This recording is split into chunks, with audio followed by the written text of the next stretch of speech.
Jett walked in first, wearing his crisp captain's uniform. "Officer, where's the troublemaker?" I spoke coldly. "Right here. Captain Jett." I slowly stood up, calmly meeting Jett's gradually widening pupils. The fluorescent lights of the airport police duty room hummed overhead, as Jett's face drained of all color. For a long suspended moment, he simply stared at me, his wife, his daughter, as if seeing ghosts. "Rachel." His voice cracked. "Ruby." Rose pushed past him, still dabbing at her ruined makeup. "Jett. What's wrong? Do you know this woman?" I watched the calculation flicker behind his eyes. The rapid reassessment of lies. The desperate search for an exit. 3 years of marriage, 4 years of betrayal. And I could read every micro-expression like a children's book. "She's..." He swallowed hard. "She's just a passenger I've seen before. Probably a frequent flyer." Rose's suspicion melted into relief. "Then this is perfect of the police. Arrest her. Assault on an aircraft is a federal offense." Ruby pressed closer to my leg, her small voice cutting through the tension. "Daddy, why are you being mean to Mommy?" The room went silent. Rose's head swiveled slowly between us, comprehension dawning like a terrible sunrise. "Mommy." She laughed, high and brittle. No. That's not funny, Jett. Tell her that's not funny." Jett opened his mouth, but nothing came out. I crouched down to Ruby's level, cupping her tear-streaked face in my hands. "Baby, remember what Mommy said about how sometimes people make mistakes? And we have to be brave and tell the truth, even when it's hard." Ruby nodded, sniffling. "Can you be brave for Mommy right now?" Another nod. I stood facing the officers. "Officers, I'd like to file a formal complaint. Not just for the assault I committed, which I admit and will accept consequences for, but for fraud, adultery, and the theft of marital assets." Jett lurched forward. "Rachel, wait. Sit down." "Captain." One of the officers blocked his path. "Ma'am, you have our attention." Rose's carefully constructed world was crumbling, but she clung to the pieces. "This is absurd. Jett. Tell them. Tell them I'm your wife. That this crazy woman is lying." "Am I lying?" I reached into my bag and pulled out my phone. "Officers, may I show you something?" At their nod, I pulled up our wedding photos. Jett in his dress uniform, me in white. Ruby asleep in my arms. The date stamp was clear. 3 years ago. Rose stared at the screen like it held a death sentence. "That's photoshopped," she whispered. "That's fake." "He told me." Her voice broke. "He told me his wife was a stranger he was forced to marry. That she didn't understand him. I was the one he really loved." "Ma'am." The officer's voice was gentler now. "The date stamp, the legal documentation. This appears authentic." Rose's legs gave out. He collapsed into a chair. Her perfect composure shattered into 1,000 pieces. "For years she breathed for years of my life. He said he'd leave her. He said next month. Next month. Always next month." I felt nothing for her. Not pity. Not satisfaction. Just a hollow ache for all the women Jett had used and discarded. Including once, me. "Officers. There's more." I pulled up photos of the watch, the bag, the necklace. These items were stolen from our home, gifted to Miss Rose here as presents. I have purchase records, custom engravings and serial numbers that will match. Rose looked up, the trail raw in her eyes. "You stole them? You told me you bought them specially for me." Jett's face had gone from pale to gray. He looked like a man watching his own funeral. That's not all. I locked eyes with him. Let him see the steel in my gaze. Captain. Jett's captain qualification was secured through fraudulent means. My father, Director Alex of this airline, used his influence to help him. But Jett never actually passed the required assessments. For 3 years, he's been flying as captain without proper certification. Every flight, every passenger. He's been gambling with their lives. The officers exchanged sharp glances. Is this true? One demanded. Jett's silence was louder than any confession. That's why he's never actually served as captain on any flight. I continued. Always first officer. Always training, always an excuse. Because if he ever took full command in an emergency, he wouldn't know what to do. Rose was crying now. Real tears. Cutting through ruined mascara. I didn't know. I swear I didn't know any of this. Maybe not. My voice was cold. But you knew he was married. You knew he had a wife. You chose to believe his lies because they were convenient. The door burst open. 2 men in airline executive suits entered. My father behind them, his face thunderous. What's going on here? The senior executive demanded. Dad? I stepped forward. I need you to hear this. All of it. My father's eyes moved from me to Ruby. To Jett, to the crying woman in the chair. Understanding dawned. Followed by fury so intense the room temperature seemed to drop. Rachel. His voice was deadly calm. Tell me everything I did. Every word. Every betrayal, every lie. When I finished, my father turned to Jett. With an expression I'd never seen on his kind face before. Pure, righteous wrath. You used my daughter. You used my granddaughter. You used my influence to steal a position you weren't qualified for. And you had the audacity to call her the troublemaker. He stepped closer. Captain Jett. As of this moment, you are suspended pending investigation. Your credentials are revoked. And if I have anything to say about it, you'll never fly again. Jett finally found his voice. Sir, please think of the scandal. Think of the airline's reputation. I am thinking of it.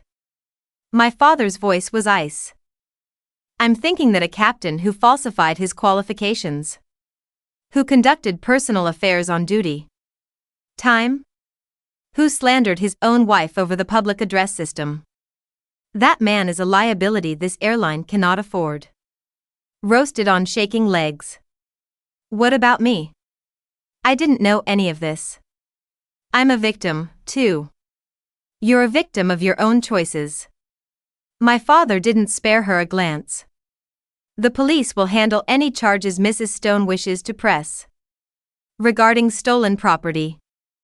As for your relationship with an employee, that's a personal matter, not a company one. The officers stepped forward. Captain Jett, we need you to come with us for questioning. Miss Rose, you as well. Regarding the stolen goods. As they led them away, Jett turned back one last time. Rachel. Ruby. I'm sorry. I never meant. Don't I cut him off. My voice. Steady. Don't you dare apologize to her. She's 3 years old. She'll forget you eventually. Let that be your punishment. Ruby tugged my sleeve. Mommy. Where are they taking Daddy? I knelt again, meeting her innocent eyes. Daddy made some bad choices, sweetheart. He needs to go somewhere to think about them. And learn to make better ones. Will he come back? I thought about lying. About softening the blow. But Ruby deserved better than lies. I don't know, baby. Sometimes when people make very bad choices, They have to face consequences that take a long time. But no matter what happens, Mommy will be here. Grandma and Grandpa will be here. You are so loved, Ruby. Never forget that. She hugged me tight. And I held her, letting her small warmth anchor me. 3 months later, the divorce was finalized in 6 weeks. Jett didn't contest? He couldn't. Not with the evidence I had. The criminal investigation into his falsified qualifications was ongoing. But early indications suggested he'd face significant charges. Federal aviation violations carried heavy penalties. Rose's case was more complicated. She genuinely believed the items were gifts.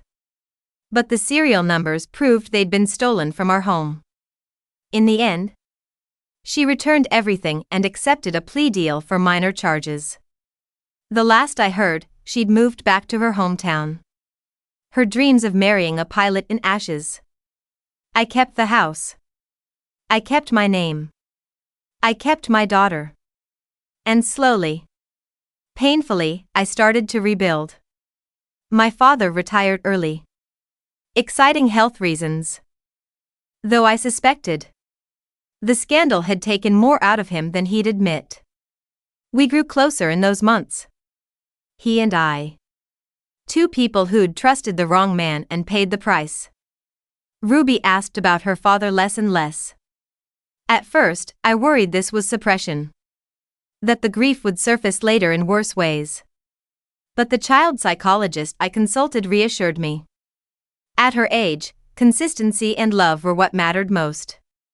If we provided those, she'd process the loss in her own time.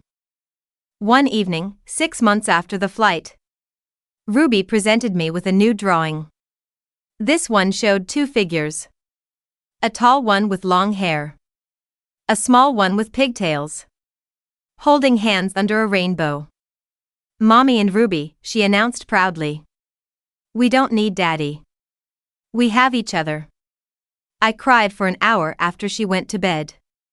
Not sad tears. Not entirely. Tears of release.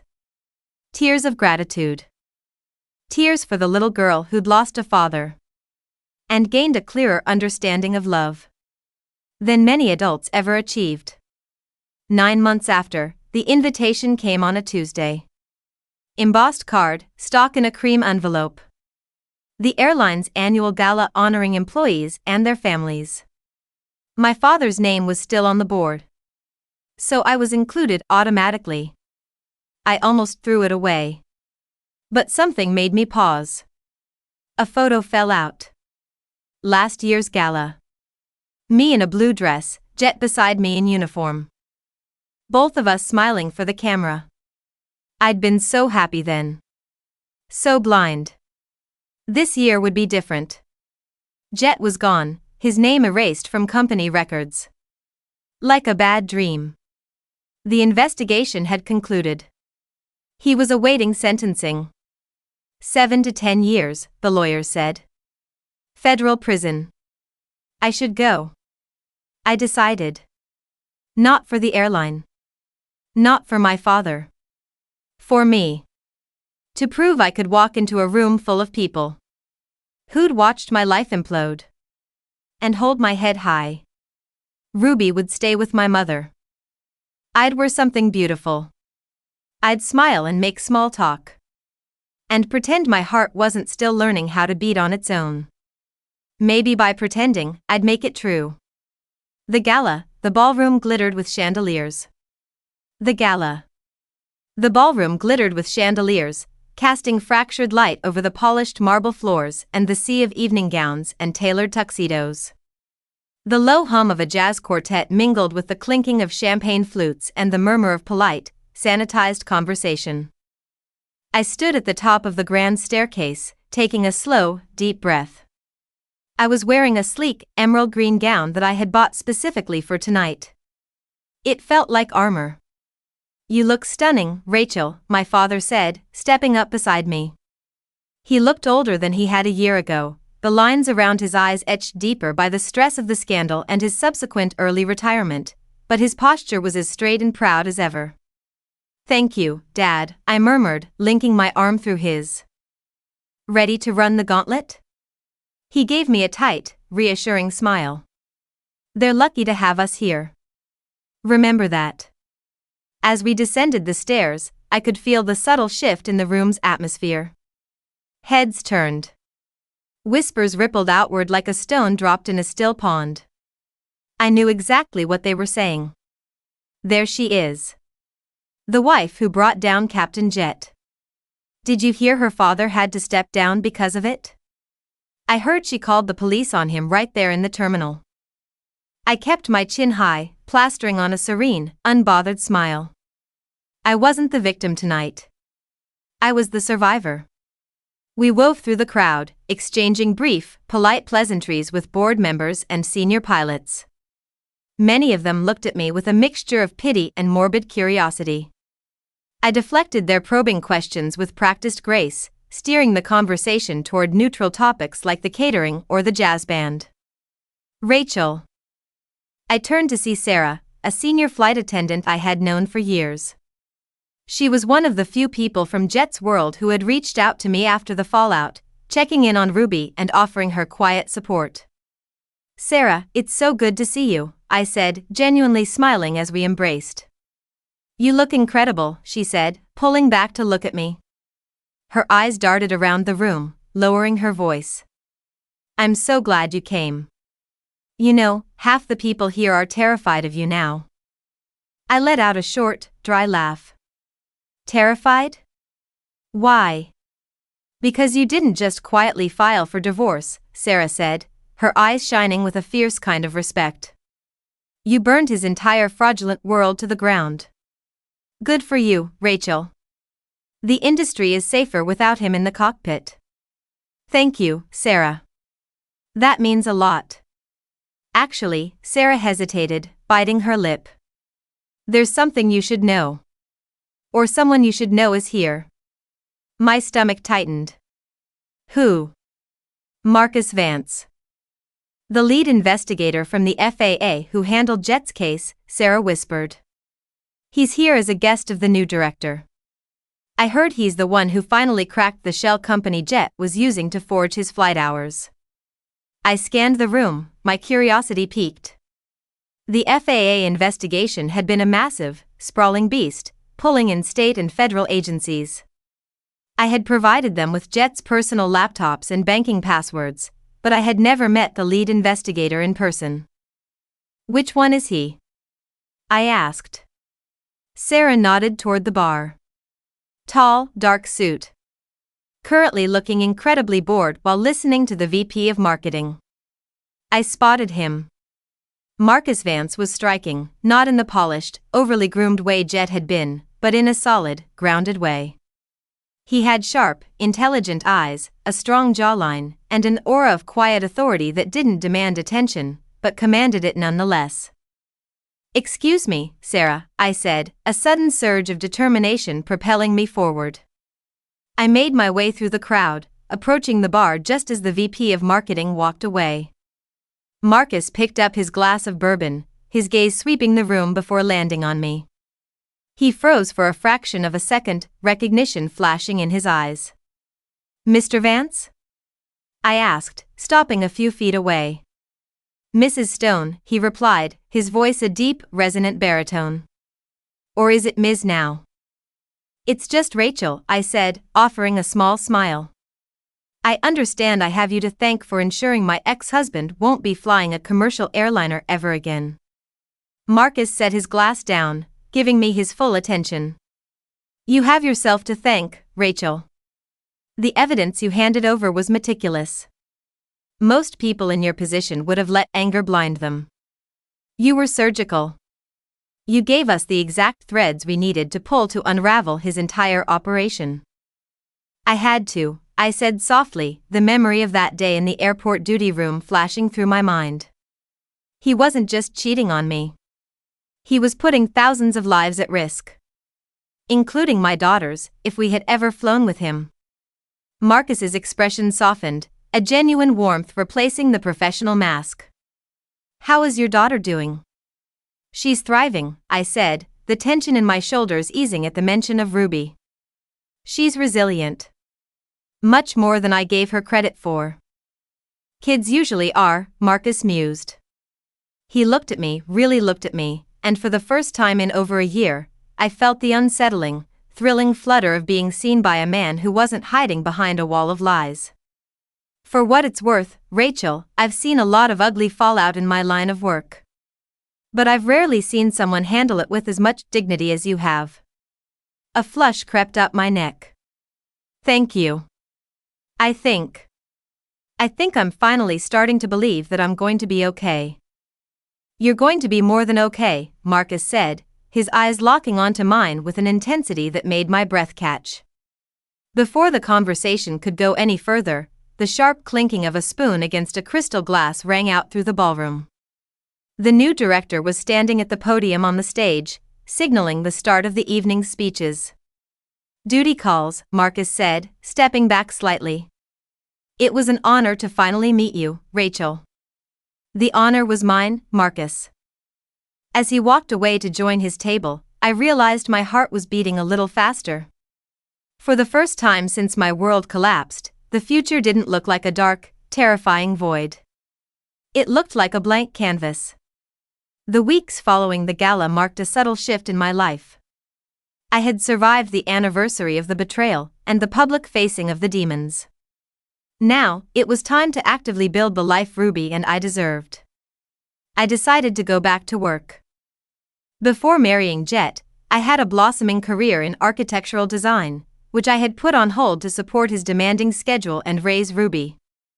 I dusted off my portfolio, updated my software skills during the hours Ruby was at preschool, and started sending out applications. To my surprise, the responses were overwhelmingly positive. Within a month, I accepted a position as a senior project manager at a boutique design firm downtown.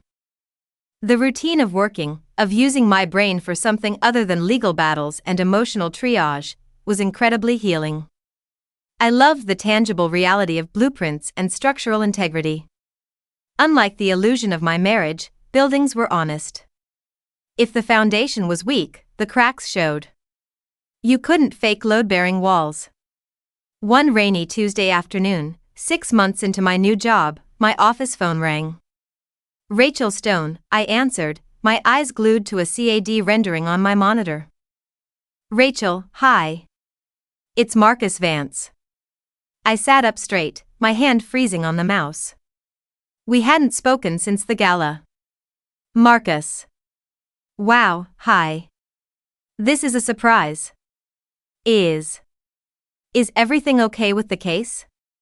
The case is closed, Marcus said, his voice carrying that same reassuring depth I remembered. Jett was officially sentenced yesterday. 8 years in federal prison, no possibility of early parole for at least 6. His assets have been seized to pay the massive fines levied by the FAA. A heavy, suffocating weight I didn't even realize I was still carrying completely evaporated from my chest. I let out a long, shaky exhale. 8 years. It's over, Rachel, Marcus said gently. He can't hurt anyone else. Thank you, I whispered, tears pricking my eyes. Thank you for telling me. Actually, Marcus hesitated, a hint of nervousness bleeding through his usually confident tone. That wasn't the only reason I called. I was wondering. If you're free this Friday, would you like to get dinner with me? As a celebration. Or just, as two people who aren't talking about federal fraud. A smile broke across my face, bright and genuine. I'd love that, Marcus. Dinner with Marcus was a revelation. We went to a quiet Italian place tucked away in a historic part of the city. There was no pretense, no performance. We talked about architecture, about his passion for aviation safety, about our favorite terrible movies, and of course, about Ruby. Marcus was divorced, having amicably split from his ex-wife 5 years prior because they simply wanted different things out of life. He spoke of her with respect, which told me everything I needed to know about his character. So, Marcus said, swirling the last of his red wine in his glass, his eyes crinkling at the corners. You build things, and I investigate when things fall apart. We're a strangely poetic pairing. I think I prefer the building part, I laughed, taking a bite of my tiramisu. Tearing things down is exhausting. Agreed, he smiled, reaching across the small candlelit table. He didn't grab my hand, just rested his fingertips lightly against mine. It was a question, an invitation. I didn't pull away. I turned my hand over, letting our fingers interlock. His hand was warm, solid, and safe. We started dating slowly. I was fiercely protective of my peace, and even more protective of Ruby's. I didn't introduce them for 6 months. I needed to know that Marcus was a permanent fixture before I brought another father figure into my daughter's life. But Marcus never pushed. He met me exactly where I was. He understood my boundaries, my occasional flashes of lingering anxiety, and my fierce independence. When the time finally came to introduce them, it was on a sunny Saturday afternoon at the local park. Ruby was 5 now, a whirlwind of energy with missing front teeth and a penchant for wearing mismatched rain boots regardless of the weather. "Ruby, this is my friend, Marcus," I said, crouching down as Ruby ran over to us, clutching a handful of dandelions. Marcus knelt down on the grass, putting himself at eye level with her. He didn't try to force a hug or act overly familiar. "It's really nice to meet you, Ruby. Your mom tells me you're an expert at finding the best rocks in this park." Ruby eyed him suspiciously for a moment, her bright eyes calculating. Then, she held out a particularly battered dandelion. "Do you like yellow?" "Yellow is my favorite color," Marcus answered completely seriously, accepting the crushed flower as if it were a bar of solid gold. Ruby grinned, the gap in her teeth showing. "Okay. You can come play on the swings with us. But you have to push me really high." "Deal," Marcus laughed. I watched them walk toward the playground, Marcus's tall frame shortening his strides to match Ruby's skipping pace. The autumn sun was golden and warm, casting long shadows across the grass. I took a deep breath, the crisp air filling my lungs. It had been nearly 3 years since the day in the airport duty room. The day my world shattered. I remembered standing there, looking at Jett, feeling like my life was over. I had thought the betrayal would define me forever. I thought the pain would be a permanent resident in my bones. But looking at Marcus pushing Ruby on the swing, hearing her bright, uninhibited laughter ringing through the air, I realized something profound. The betrayal hadn't defined me. It had refined me. It had burned away the illusions, the naivety, and the weakness, leaving behind a woman made of steel and quiet grace. I had built a new life, brick by brick, foundation solid, walls secure. Later that evening, after Marcus had gone home and Ruby was tucked into bed, I sat in my living room with a cup of tea. The house was quiet. It was the same house I had shared with Jett, but it felt entirely different now. The ghosts had been evicted. The walls were painted new colors, the furniture rearranged, the air cleared of his oppressive, lying presence. My phone buzzed on the coffee table. A text from Marcus. "I had an amazing day today. Your daughter is a force of nature, just like her mother. Sleep well, Rachel." I smiled, holding the warm mug in my hands. I didn't know what the future held. I didn't know if Marcus and I would get married, or if we would just enjoy this beautiful, steady companionship for years to come. And for the first time in my life, I was perfectly okay with not knowing the ending. Because I knew I was strong enough to handle whatever came my way. I walked over to the mantel above the fireplace. Where a framed wedding photo of Jett and me used to sit, there was now a simple, beautiful framed drawing. It was the drawing Ruby had made months ago. The tall figure with long hair, the small figure with pigtails, holding hands under a vibrant, multicolored rainbow. I touched the glass gently, tracing the arc of the crayon rainbow. We didn't need Daddy. We had each other. And now, we had a whole new world waiting for us, built on truth, resilience, and a love that was finally, wonderfully real.